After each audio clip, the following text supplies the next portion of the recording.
Pero Andy, hindi ba yun conflict na kasi syempre, he was once your great love, diba?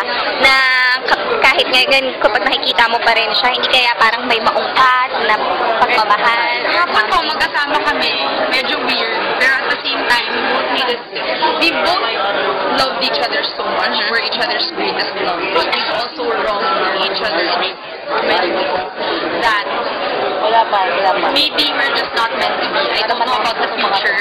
All I know is now. And now, I'm happy with someone else and I've moved on and we're friends. Jake and I are friends. I'll always have a special place in my heart. Sabi niya, we're not compatible. Nakwento mo ba sa kanya yung yun nga, may bago kang dinidate? Nakwento mo kayo siya?